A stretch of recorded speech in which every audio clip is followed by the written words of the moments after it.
Salom aziz bolajonlar. Bugun biz bilan yangi savol-javob o'yini. Tayyormisiz?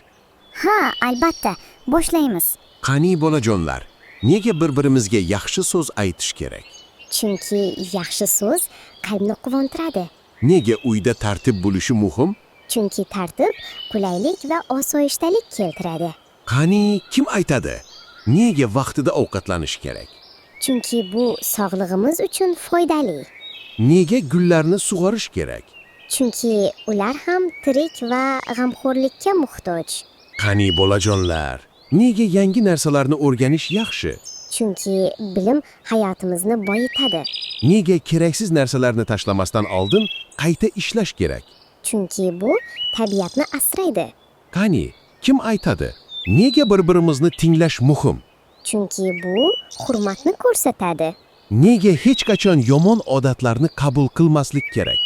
Chunki ular bizga zarar yetkazadi. Qani bolajonlar, nega kichik ishlarni ham e'tiborsiz qoldirmaslik kerak?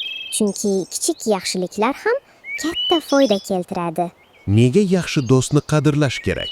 Chunki yaxshi do'st eng katta boylikdir. Qani bolajonlar, nega o'z va'damizga sodiq bo'lish kerak? Chunki bu ishonchni mustahkamlaydi. Nega vaqtni bekorga sarflamaslik kerak? Chunki vaqt qimmatli. Qani kim aytadi? Nega maktabda toza havo olish kerak? Chunki toza havo yaxshi o'qishga yordam beradi. Nega boshqalarga tabassum qilish yaxshi? Chunki tabassum quvonch ulashadi. Qani bolajonlar, nega biror ishni sevib bajarish kerak? Chunki mehr bilan qilingan ish chiroyli chiqadi. Nega telefondan ko'p foydalanmaslik kerak? Chunki bu sog'lig'imizga zararli. Qani kim aytadi?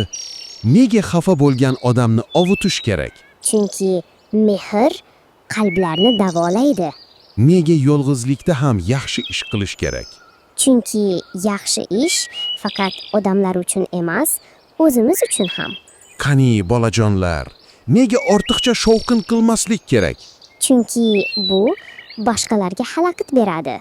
Nega o'rganilgan narsani boshqalarga o'rgatish yaxshi? Chunki bilim bo'lishganda ko'payadi. Juda ajoyib. Bugun yana ko'p foydali narsalarni o'rgandik.